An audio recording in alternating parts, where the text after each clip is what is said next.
Hey YouTube, Untamed here. So today I'm excited to talk about my 5 likes of my 2018 Ford Raptor Shelby Baja edition.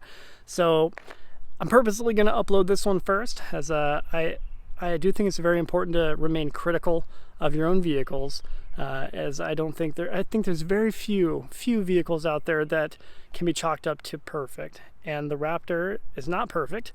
There's definitely things to dislike about this platform. So I'm going to upload this video first, but just know I'll follow it up with a 5 dislikes video for me to share.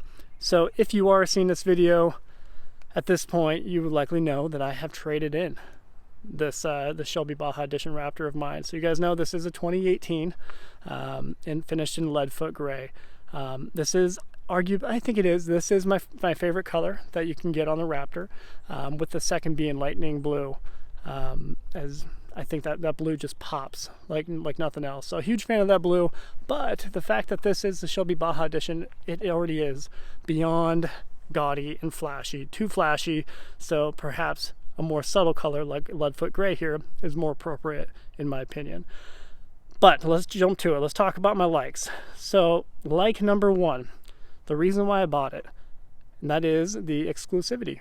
So you guys know I purposely like to buy vehicles that are not so common and prevalent. Exhibit A, Exhibit B, right? So I like to buy a little bit more exclusive vehicles, and this was limited to 500 Shelby Baja editions in 2018. So not too many floating around, especially compared to the regular Gen 2 Raptors. Is it too gaudy for my taste in a number of reasons? Yeah, like the the chase rack there on the bed, not a fan of that. The wheels, not a fan, blah, blah, blah. We'll talk more about that in my other video. The front bumper, it is too much for me, really. But the fact that it was limited and numbered made it an appropriate purchase, and for something, a desirable purchase for me. So number 1, exclusivity. Number 2 is perhaps the most obvious one, and that is the performance. So as you see there by the giant sticker on the side, trust me, there were more stickers when I bought it all over it, but 525 horsepower. And it is cranked out from a smaller 3.5 twin turbo V6 EcoBoost motor there, which is is good and bad. V6, you can definitely debate the coolness of that, especially knowing that the Gen 1 had the V8, and its competition, the TRX, has the giant supercharged V8. But the fact that this is that 3.5, it is much lighter, and that makes it a little bit more of an enjoyable driving experience.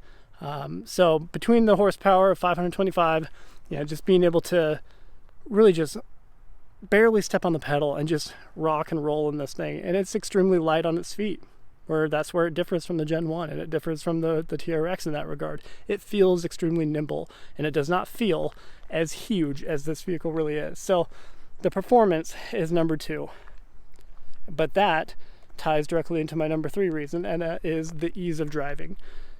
So like I just said, I mean, the fact that it does have that smaller engine up front, and a ton of horsepower, it's just so easy to drive. Granted, it's tough to park, but when it comes to just whipping around traffic, if you need to overtake somebody, pass someone on the freeway, you can easily do it with full confidence.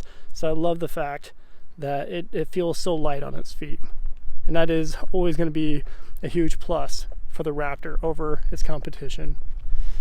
So number 3, ease of driving. Number 4, some creature comforts.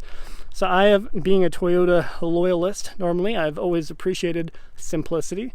Less is more, and this is the exact opposite of what I generally like from a Toyota, because there is everything and some on this vehicle, right? But I gotta admit, some of the components are desirable. Like, for instance, we do not get, let me pull out the key here, you don't get the remote start. I mean, you do, but it's more of a pain, and you can't do it from afar. I could do this from anywhere in my house, super far away, lock it, hit that twice, it fires up. So I love that about it, right? So turn it off real quick. So there's one component there. I love the fact that it also has and again, this is kind of small nowadays, right? I mean, so many other manufacturers do this, but I love the fact that it has the step right here. Just being able to do this, I should be able to do it with one hand.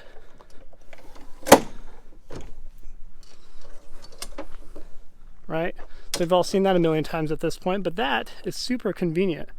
And you really grow to appreciate it, especially after owning a Toyota Tundra for so long. You don't get that little nicety there.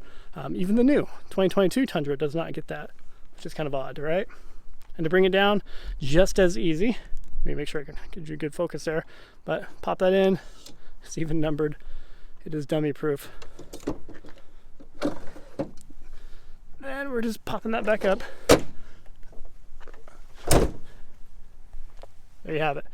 So that tighten, and I say some of the creature comforts I think are a recipe for failure and a recipe for a headache, right? I mean, you don't need all the bells and whistles within it, like the early detection alert. I don't think you need that kind of stuff.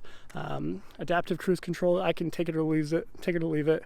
But like a lot of the nannies, I don't necessarily love with it. But stuff like that, I definitely do appreciate. So that's number 4, some of the creature comforts. And number 5, perhaps again, another very obvious thing, but the excitement factor. I absolutely love driving Raptors. That's why I keep kind of coming back to them. And you understand this as soon as you buy one and drive one. Just like I said, that acceleration is unlike anything else. It doesn't feel real when you're actually driving a Raptor, this huge giant vehicle, this behemoth of a vehicle, and it just whips around like a sports car seemingly, right? So just the overall thrill and excitement factor of driving this is a huge reason why I keep gravitating back to it. And it's the reason why I ended up pursuing the Gen 3. As you guys know, I got that 2021 Code Orange. So very excited for that. Excited to share more content of that with you. But I still wanted to walk you through this video of my 5 likes of my Shelby Baja here. So let me know what your thoughts are. Let me know if you agree, and let me know if you think I missed something. Appreciate you watching as always. Until next time.